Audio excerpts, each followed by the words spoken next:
दुनिया के 7 अजूबों में शामिल ताजमहल न सिर्फ शाहजहां और मुमताज की प्रेम की निशानी है, बल्कि एक ऐसी इमारत है जो हर साल 65 लाख से भी ज्यादा पर्यटकों को अपनी ओर खींचती है। और यही वजह है कि ताजमहल भारत का सबसे ज्यादा घूमे जाने वाला पर्यटक स्थल है। देश विदेश से बुलाए गए 20,000 कारीगरों की कड़ी मेहनत से बने आगरा में स्थित इस मकबरे की दीवारों में 28 तरह के बेशकीमती रत्नों को जड़ा गया है, जो कि पूनम की रात में इस कदर चमकते हैं कि लोग इस इमारत को देखते रह जाते हैं। सन 1653 में बनाए गए इस खूबसूरत ताजमहल की कीमत आज के हिसाब से 53 अरब रुपए आकी जाती है। इसकी दीवारों पर की गई नक्काशी की तकनीक इटली के कारीगरों से सीखी गई थी। उज़्बेकिस्तान के बुखारा से संगमरमर को तराशने वाले कारीगर बुलाए गए थे। पत्थरों को तराशने के लिए बलूचिस्तान के कारीगरों को बुलाया गया था और कैलीग्राफी के विशेषज्ञ को ईरान से बुलाया गया था। ताजमहल के साथ बहुत से रहस्य जुड़े हैं, जिनके बारे में जानकर आज भी लोग हैरान हो जाते हैं, जैसे कि इसके नीचे बने बंद कमरों का राज। दोस्तों, बहुत बहुत स्वागत है आपका मेरे चैनल में, और आज मैं आपको लेकर जाने वाला हूं दुनिया की सबसे नायाब इमारतों में से एक ताजमहल में, और इसके इतिहास, वास्तुकला और रहस्यों से जुड़ी सारी जानकारी आपको इस वीडियो में देने वाला हूं।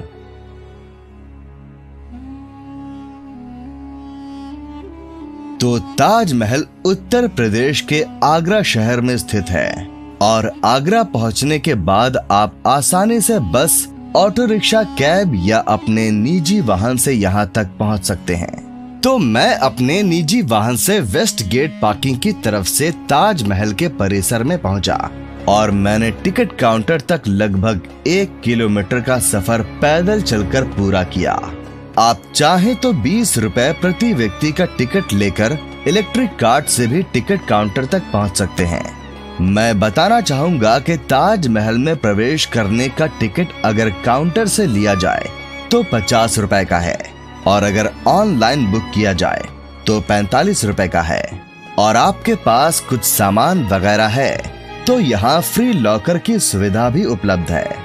तो आइए अंदर चलते हैं और इस बेमिसाल इमारत के बारे में विस्तार से जानते हैं। ये दरवाजा जिससे हम अंदर प्रवेश कर रहे हैं, इसको कहा जाता है वेस्ट गेट, यानी कि पश्चिमी दरवाजा, और यही वो गेट है जिससे शाहजहां ताजमहल के परिसर में प्रवेश किया करते थे। ये जो जगह आप देख रहे हैं, यहाँ शाहजहां के समय में मीना बाजार लगाया जाता था, और खास बात ये है कि इस बाजार की दुकानों को केवल महिलाएं ही चलाया करती थीं। 20-25 साल पहले तक भी यहाँ बाजार लगा करता था, लेकिन सरकार ने इसको स्थायी रूप से बंद कर दिया। उस जमाने में यहाँ आगरे का घाघरा चोली, चूड़ियां, संगमरमर और अलग अलग तरह के पत्थरों से बनाए गए सामान वगैरह मिला करते थे। इस जगह को ताजमहल का 4 गेट एरिया बोला जाता है, यानी कि यहाँ से ताजमहल के मुख्य परिसर के बाहर स्थित चारों दरवाजे और गार्डन देखे जा सकते हैं। पहला दरवाजा है वेस्ट गेट, जिससे हम अंदर आए हैं। दूसरा दरवाजा है यहाँ से दाईं ओर में बना साउथ गेट।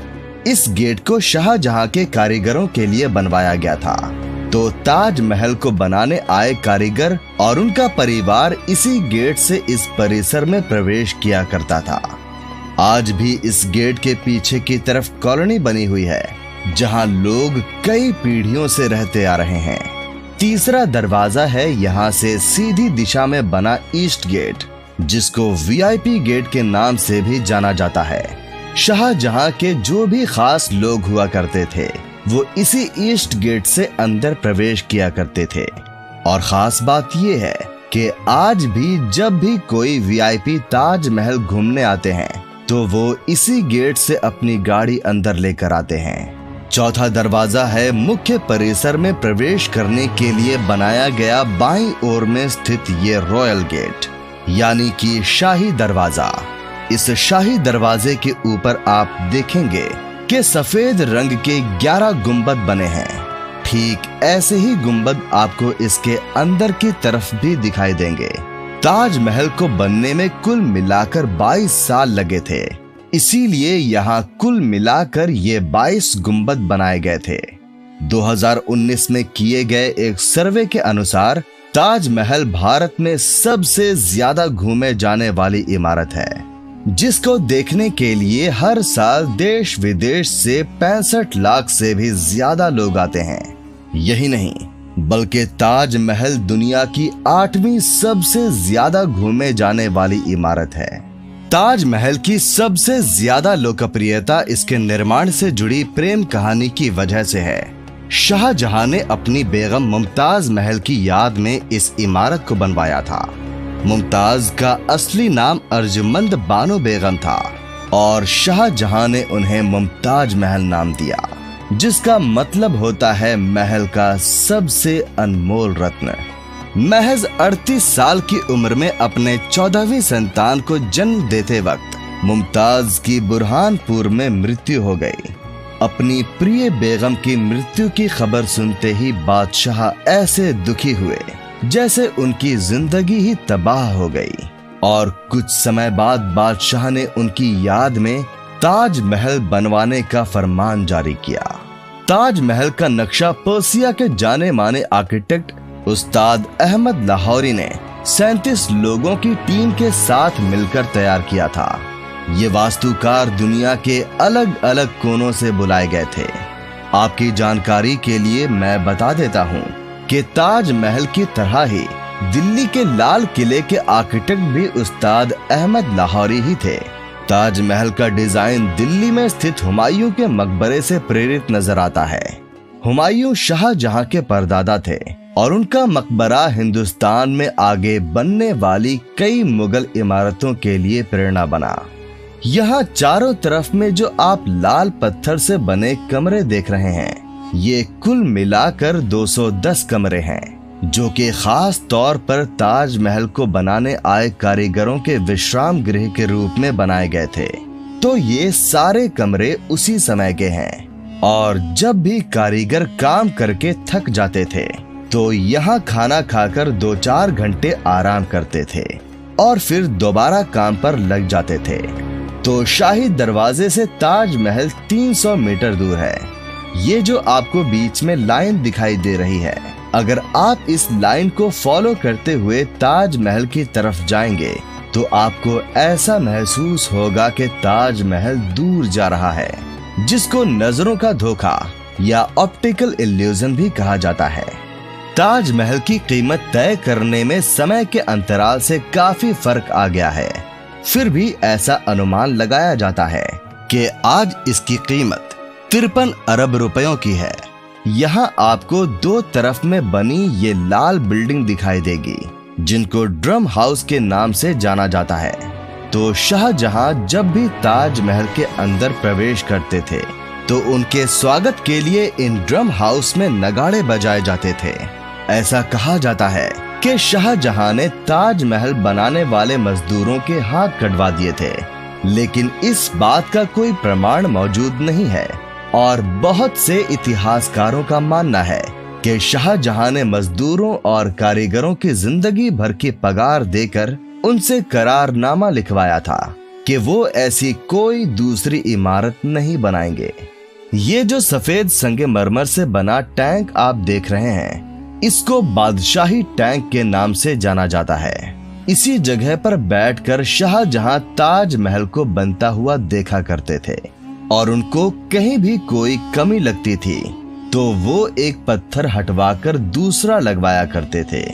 मैं बताना चाहूंगा कि ताजमहल को बनाने के लिए जिस सफेद संगमरमर का इस्तेमाल किया गया है, उसको राजस्थान के मकराना से लाया गया था, और यहाँ जितना भी रेड सैंडस्टोन यानी कि लाल बलुआ पत्थर लगा हुआ है, इसको फतेहपुर सीकरी से लाया गया था।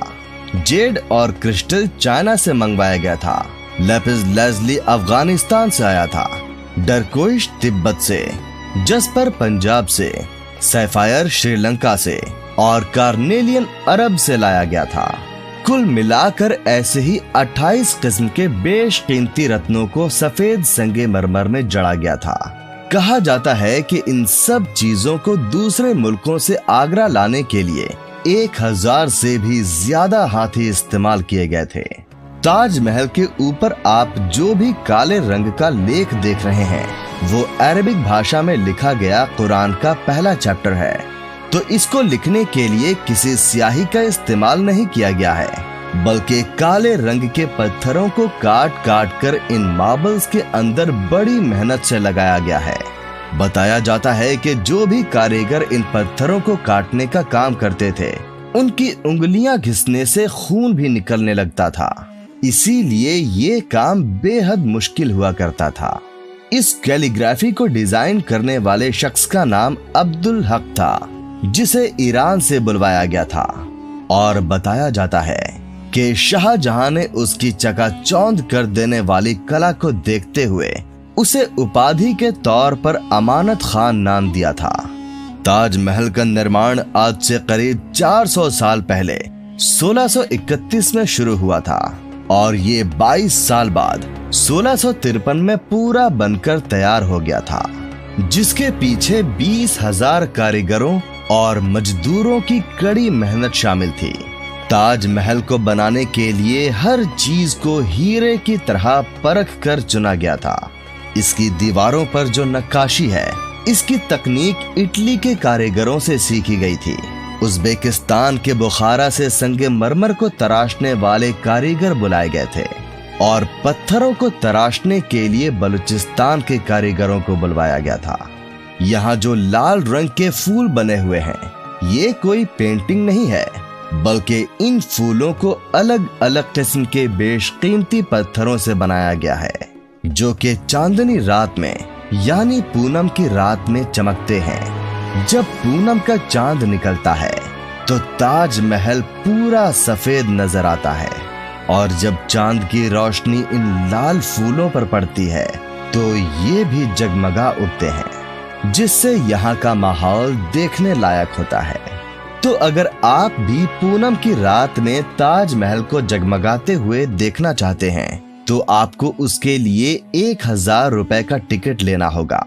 एक खास बात यह है कि इस टिकट को लेने के बाद आपको ताजमहल को देखने के लिए केवल 30 मिनट का समय मिलता है और आप शाही दरवाजे के पास खड़े होकर दूर से ही ताजमहल के दीदार कर सकते हैं।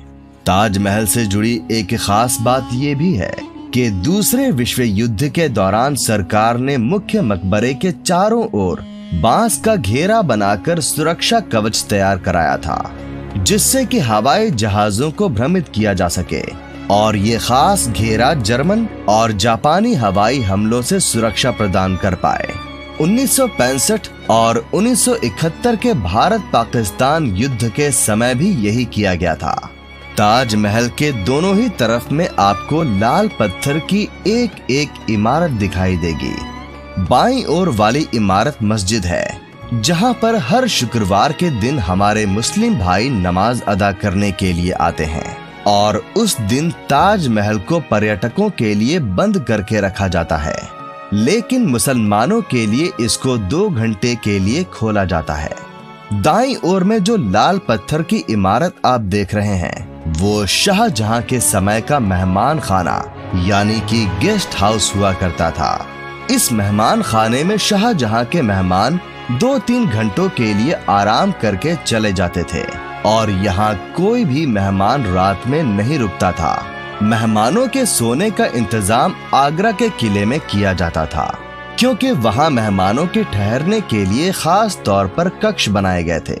यहाँ जो फव्वारे आप देख रहे हैं ये कुल मिलाकर 53 हैं, और आज भी ये सही तरीके से काम करते हैं। इनमें से कोई भी फव्वारा नया नहीं है, बल्कि ये उसी जमाने के हैं जब ताजमहल बनवाया गया था। हालांकि बीच बीच में इनकी मरम्मत और साफ सफाई का काम जरूर करवाया जाता है। तो आप ये सोच रहे होंगे कि शाहजहां के समय में इन फव्वारों को बिना बिजली के भी कैसे चलाया जाता होगा। तो यमुना नदी के पीछे एक बड़ा सा पानी का टांका हुआ करता था और उस टांके में एक चरखा लगा हुआ था जिसको शाहजहां के सेवक चलाया करते थे और इस तरह से पानी उस टांके से इन फव्वारों तक आता था और ये फव्वारे चल पड़ते थे। लेकिन आज के समय में ये फव्वारे मोटर से चलाए जाते हैं। एक खास बात मैं आपको बताना चाहूंगा कि ताजमहल के परिसर में कुल मिलाकर 16 गार्डन हैं और जैसा कि मैंने बताया कि यहाँ 53 फव्वारे हैं, तो 16 और 53 अंकों को साथ में मिलाया जाए तो 1653 बनता है और ये 1653 वही साल है जब ताजमहल बनकर तैयार हुआ था। यहाँ जो ऊपर वाला बड़ा गुंबद आप देख रहे हैं, इसमें आपको थोड़ा पीलापन नजर आएगा और नीचे का हिस्सा सफेद दिखाई दे रहा है। तो इसका कारण है कि नीचे वाले हिस्से को मुल्तानी मिट्टी से साफ किया गया है और ऊपर वाले गुंबद की सफाई होनी बाकी है, इसीलिए इसमें थोड़ा पीलापन है। आगरा में प्रदूषण का स्तर ज्यादा होने की वजह से ताजमहल के संगमरमर में बार बार पीलापन आने लगता है, इसीलिए समय समय पर इसकी सफाई करवाई जाती है। इस गुंबद के ऊपर जो आपको किरीट कलश लगा हुआ दिखाई दे रहा है, वो शाहजहां के समय में सोने का हुआ करता था, जिसको बाद में अंग्रेज निकाल कर ले गए थे। इसीलिए सरकार ने यहाँ पीतल का कलश लगा दिया। यही नहीं बल्कि 1857 की क्रांति के दौरान अंग्रेजों ने ताज को काफी नुकसान पहुंचाने की कोशिश की थी और उन्होंने लैपिस लाजुली जैसे कई बेशकीमती रत्नों को ताजमहल की दीवारों से खोद कर निकाल लिया था। शायद आपको जानकर हैरानी होगी कि ताजमहल की जो 4 मीनारें हैं, ये बिल्कुल सीधी नहीं खड़ी हैं, बल्कि ये चारों बाहर की ओर हल्की झुकी हुई हैं।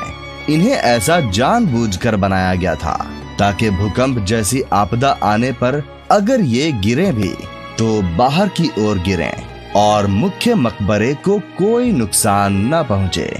तो अब कुछ सालों से 50 रुपए के टिकट में इस प्लेटफॉर्म के नीचे के हिस्से तक ही जाने की अनुमति होती है और अगर आपको ऊपर के हिस्से में जाना है तो आपको कुल मिलाकर 250 रुपए का टिकट लेना होगा। ऊपर के हिस्से में शाहजहां और मुमताज की कब्र मौजूद है, जिसको देखने के लिए आप चाहें तो 200 रुपए ज्यादा खर्च कर सकते हैं। ताजमहल की नींव बनाते समय इसके चारों ओर बहुत से कुएं खोदे गए और इन कुओं में ईंट पत्थर के साथ साथ आबनूस और महोगनी की लकड़ियों के लट्ठे डाले गए। ये कुएं ताज की नींव को मजबूत बनाते हैं। आबनूस और महोगनी की लकड़ियों की खासियत ये होती है कि इन्हें जितनी नमी मिलती रहेगी, ये उतनी ही फौलादी और मजबूत बनती रहेंगी और इन लकड़ियों को नमी ताज के पास बहने वाली यमुना नदी के पानी से मिलती है। एक खास बात ये है कि यमुना नदी के पानी का स्तर हर साल घटता जा रहा है और लकड़ियों में नमी की कमी आती जा रही है। यही वजह है कि सन 2010 में ताजमहल में कुछ दरारें भी देखी गई थीं। ये सामने की ओर से यमुना नदी बह रही है। इस नदी के पीछे की ओर में आपको एक गार्डन दिखाई देगा जिसको कहा जाता है मेहताब बाग। आप जब भी कोई फिल्में देखते होंगे जिसमें ताजमहल को पीछे की तरफ से दिखाया जाता है, उनकी शूटिंग इसी मेहताब बाग में की जाती है।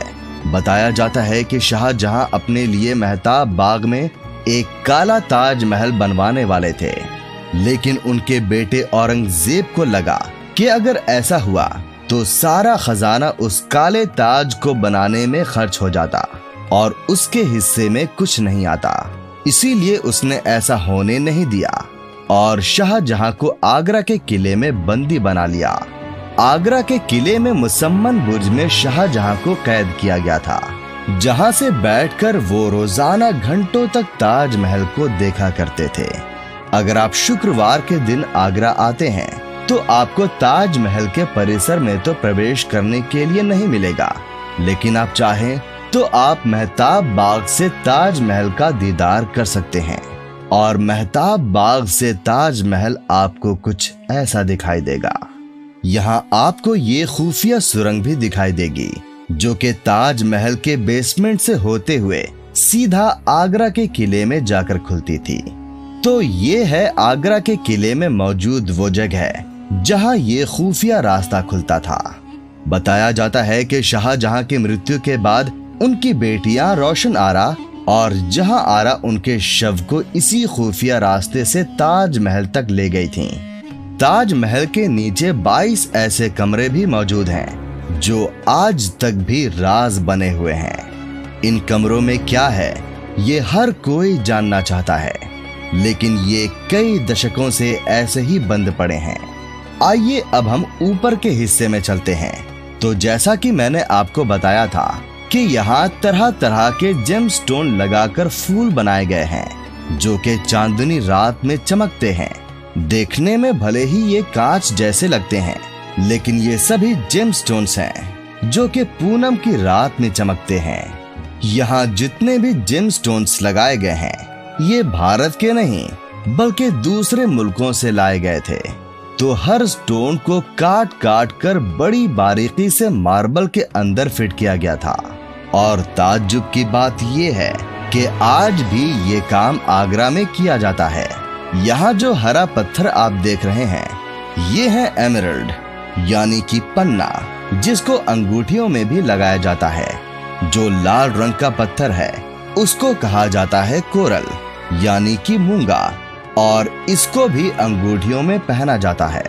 और दूसरा जो लाल पत्थर है उसको कहा जाता है ऑनिक्स यानी कि हकीक, जो कि ट्रांसपेरेंट होता है और इसके ऊपर रोशनी पड़ने से ये चांदनी रात में चमकता है। यहाँ दीवारों पर आप देखेंगे कि अरबी भाषा में कुरान पाक के पहले चैप्टर की आयतें लिखी हुई हैं। तो ये है ताजमहल का मुख्य मकबरा जिसके अंदर शाहजहां और उनकी बेगम मुमताज महल की कब्र मौजूद है। तो ये सामने वाली कब्र मुमताज की है और बाईं ओर वाली कब्र शाहजहां की है, लेकिन ये उनकी असली कब्रें नहीं हैं, बल्कि इन कब्रों को केवल पर्यटकों को दिखाने के लिए बनाया गया है। उनकी असली कब्रें इसी के नीचे बने भूमिगत कमरे के अंदर यानी कि बेसमेंट में मौजूद है, जिसको सरकार ने स्थायी रूप से बंद करके रखा है। बताया जाता है कि सन 1989 में भारतीय लेखक पीएन ओक ने एक किताब लिखी थी जिसका नाम था ताजमहल द ट्रू स्टोरी। इस किताब में उन्होंने कई तर्कों के साथ ये दावा किया था कि ताजमहल मकबरा बनने से पहले एक शिव मंदिर था और इसका नाम तेजो महालय हुआ करता था। सन 2000 में पीएन ओक ने अपनी बात को सिद्ध करने के लिए ताज की साइट को खोदने के लिए सुप्रीम कोर्ट को अर्जी दी थी, जिसे सुप्रीम कोर्ट ने रद्द कर दिया था।